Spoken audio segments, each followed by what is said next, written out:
Kamala exposes Trump's secret Iran war and Epstein cover-up in Nashville. That's the story tonight. And we're gonna walk through it piece by piece, no exaggeration, just the record.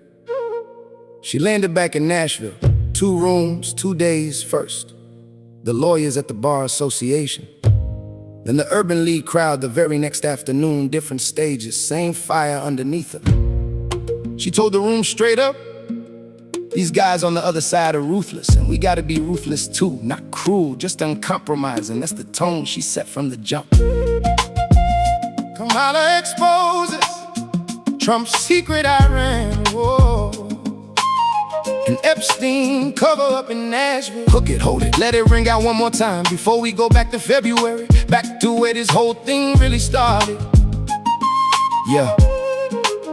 Rewind to February 28th. Strikes went out under the name Operation Epic Fury. Iran supreme leader gone within hours. No congressional vote, no debate on the floor. Just the war that showed up on the news one morning and never really left. 8 weeks turned into months. A ceasefire came and went fragile as glass. Gas prices climbing, families back home. Feeling it at the pump, feeling it at the register, feeling it everywhere but Washington.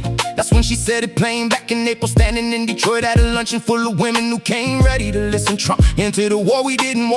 She said, and let's be clear about it, he got pulled in by Bibi Netanyahu. That's not a whisper, that's a direct quote on the record. She called it a feeble attempt, a distraction dressed up a strategy, pointing straight at the Epstein files, sitting untouched while missiles did the talking instead.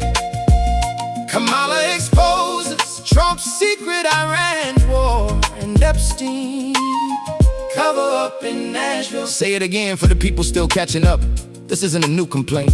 This is a thread she's been pulling since spring. No objective ever got explained. She said it flat out, we don't know what the hell we're doing there. No end game on paper, no roadmap for when it stops. Just American service members standing in harm's way while the conversation back home stayed frozen on a scandal nobody in power wants to close out. She brought up the deal too, the one that looked a whole lot like what Obama already built and got walked away from. Now dressed up again like it's something brand new.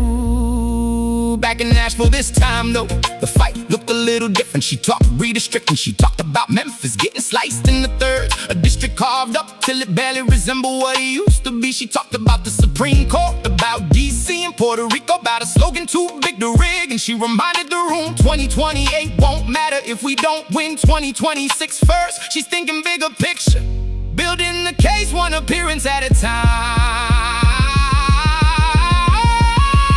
Kamala exposes Trump's secret Iran war and Epstein cover up in Nashville. That headline's carrying more than one story. It's carrying a whole timeline stitched together because see, this is what happens when a storyline keeps repeating. April becomes July, Detroit becomes Nashville, but the core complaint barely moves. War without a vote, war without an ending. And a file cabinet full of Epstein questions that keeps getting pushed further down every single news cycle. She's not asking people to guess at motive. She's asking people to notice the pattern, the timing, the way the biggest headlines always seem to land right when the toughest questions get close. Healthcare coverage disappearing for families back home while billions move overseas for a war with no clear finish line. That's the trade she keeps putting in front of people, dollar for dollar, choice for choice, tax breaks for the top while the middle gets left holding the bill. That's the frame she's building, speech after speech, city after city.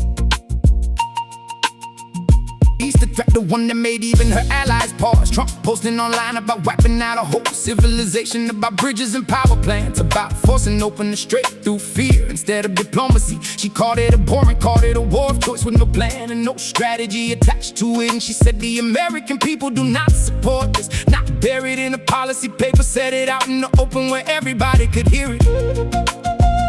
Kamala exposes Trump's secret Iran war and Epstein cover up in Nashville. That's the through line connecting Easter to Detroit to Nashville. 3 different rooms, one consistent argument she refuses to let go of. Yeah. And it's not just her saying it either. That's the part people miss polling. From that same stretch showed a majority of likely voters believe the Iran strikes were at least partly about pulling attention away from the Epstein scandal. That's not one politician's opinion, that's a chunk of the country looking at the timeline and reaching the same conclusion on their own. Even television panels started asking the same question out loud, wondering if a war got launched just to change what people were talking about at dinner tables across the country. She's careful with her words too, she said it herself. I think it's important not to be a conspiracist, but you can listen to what people are saying and wonder if it's a distraction from what he hasn't handled. That's not a wild accusation, that's a former vice president choosing the words with precision, drawing a line between suspicion and fact while still asking the hard question anyway. Kamala exposes Trump's secret Iran war and Epstein cover-up in Nashville. And that's exactly the tone she carried into Tennessee, measured, but unwilling to back down. Back at the Bar Association, she talked about America's reputation slipping on the world stage, about alliances fraying while attention stayed locked overseas. Then a day later at the Urban League, she circled back to economic opportunity, to the families feeling squeezed, while the biggest headline stayed fixed on a wall without a finish line. Two different audiences, the same undercurrent running beneath both speeches. The war overseas and the question still sitting unanswered back home.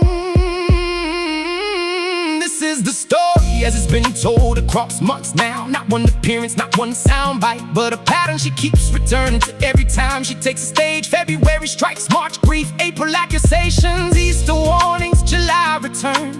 One continuous record building on itself, still unfolding, still without a clear ending in sight.